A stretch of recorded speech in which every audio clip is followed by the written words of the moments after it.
Have you ever had one of those moments where you suddenly look at someone you deeply love and quietly wonder, when did we become so busy? Not disconnected exactly, still loving and still caring, still showing up, but somehow life became practical. Conversations became logistics. There are schedules, responsibilities, lots of appointments, bills to pay, school runs, work, maybe fertility plans, life plans, who forgot what, who's tired, who is doing dinner, etc., etc., etc. And somewhere underneath all of that, something softer became quieter. The lingering hugs, the flirting, the laughter, the silly moments, and the butterflies. And maybe you still deeply love each other, but lately you feel more like teammates, a good team, or co-managers of life, how I like to call it. Then people who once looked at each other and thought, oh, wow, and if that feels familiar, please know you are so not alone because relationships don't usually lose connection overnight. Life simply gets loud. Stress gets loud. Responsibilities get loud too. And love quietly waits underneath.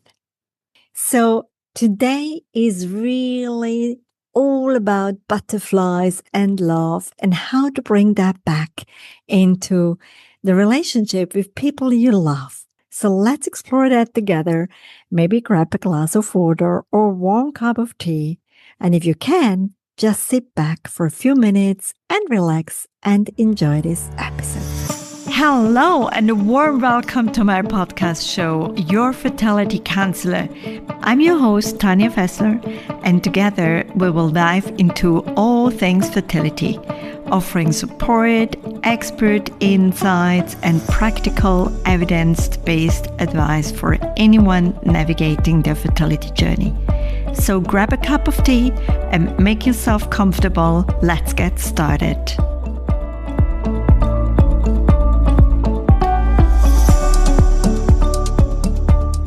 Hello and a warm welcome back. I feel like I'm a little bit flying today because I want us to talk about butterflies. And no, not in the romantic movie kind of way, but also deeper sense and feeling light, of course. So it's about connection, about warmth, about feeling seen, feeling chosen, being the chosen one, and feeling close again. How beautiful is that? Because here is something I've learned. Love rarely disappears, actually, but connection sometimes gets buried under stress and under fear, under lots of pressure that is happening in life, under routines, or for some people, fertility struggles, or complex pregnancies, parenting, exhaustion, or simply survival mode, job, career, you name it. And when we are surviving, we stop reaching. We really stop noticing as well because we are so consumed with ourselves and in our survival mode. So we stop playing and we stop touching. We stop asking deeper questions, not because love disappeared, but because energy disappeared. And sometimes the very thing we miss most is presence. Feeling you still see me. You still choose me. We're still in this together, right? And maybe if we are honest, many of us quietly miss feeling light. We miss laughing and we miss feeling wanted. We miss being playful, being silly sometimes, and miss being curious about one another, miss softness. So today, let me offer you some reflections on it. And maybe there is something in for you that you want to try out, that you feel curious about. And that's all what matters. So, one of the things I was writing about in my journal was love grows in tiny moments, not grand gestures, tiny little moments. A longer hug, or a look across the room, a hand on the shoulder, making tea, or a text saying, thinking of you, sitting beside each other, and just laughing together. Tiny little things in a repeated way. My husband used to make a cup of tea for me each and every single morning. And each morning, I just feel like I matter. I'm important. And I feel like a princess. Or I should say, maybe the queen. And it just makes me feel so good, looked after. And that makes me really start my day onto the right foot because it's amazing. It's amazing to get this feeling of being looked after. And the same I would do for him as well. And it can be in different things. It can be like doing that walk in the morning together, which I absolutely love, or just having a conversation. This morning, we were having this incredible conversation, and I was applying a lot of curiosity in it and really asking my husband about like how he felt about certain things, what his view was on it, even getting his advice. Because firstly, it really mattered, but also I find it so important to know how he thinks and how he feels about things, because that helps me to feel aligned.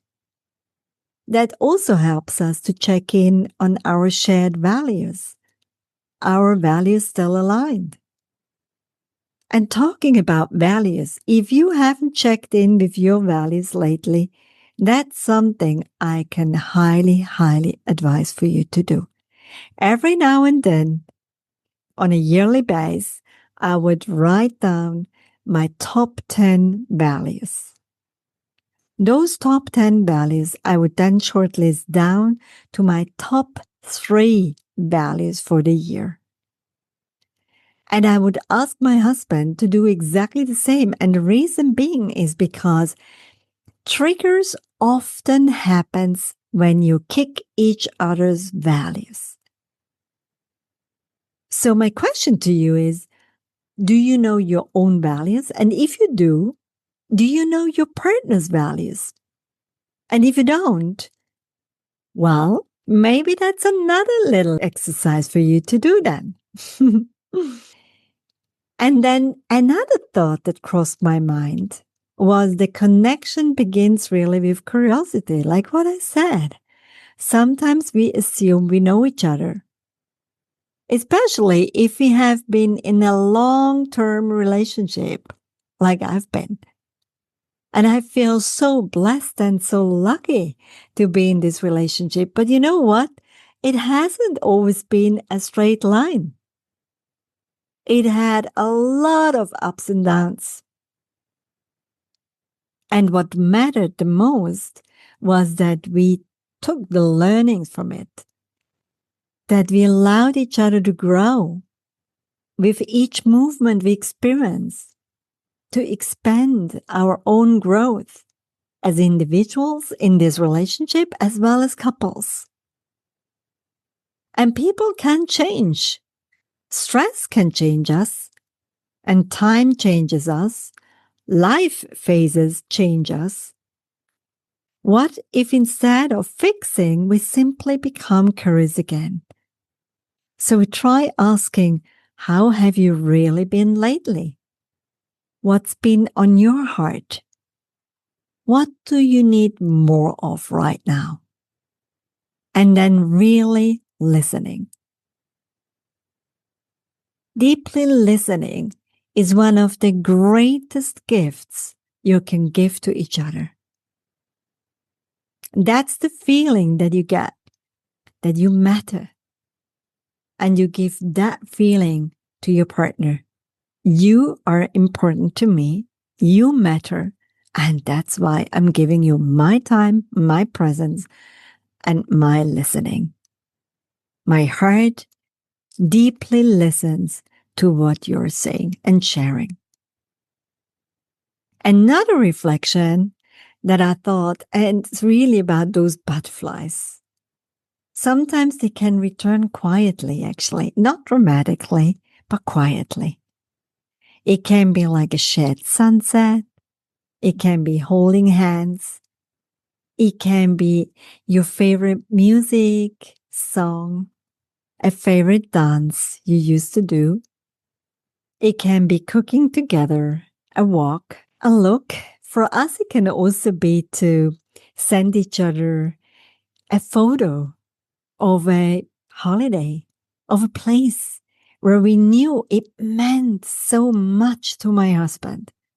So I would scroll through the album and send him a picture and say, remember, that's where we were so much laughing. That's where we had our Aperol Spritz, or that's where whatever happened.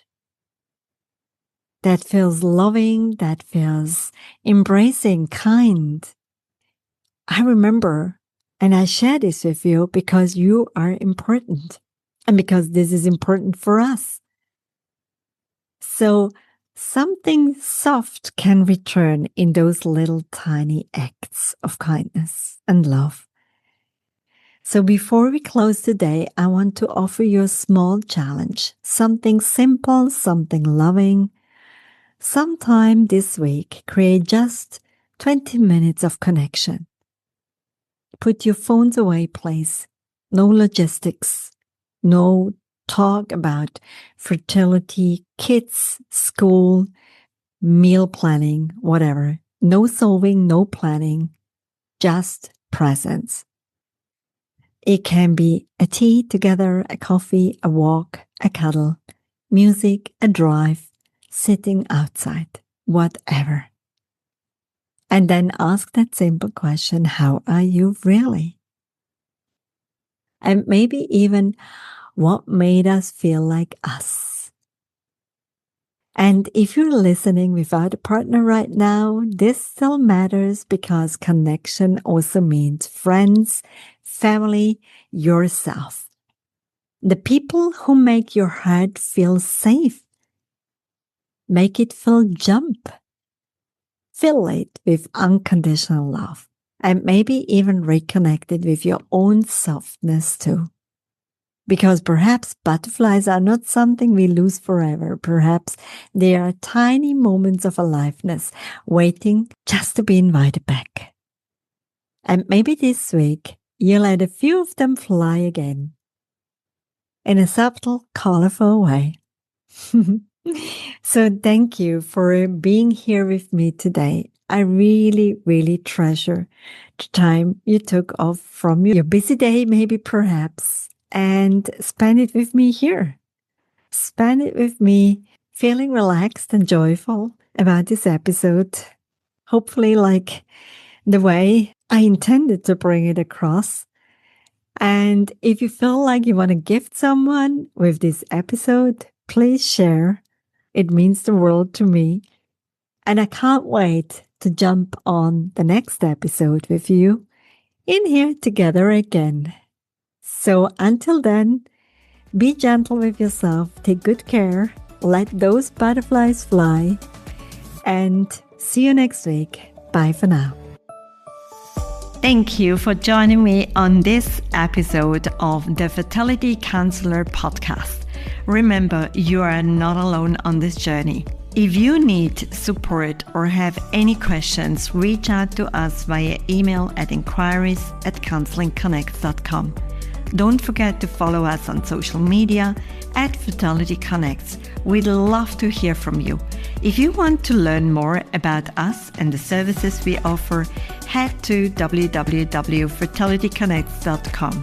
And if you're looking for support beyond fertility, visit www.counselingconnects.com. Take care, and we'll see you in the next episode.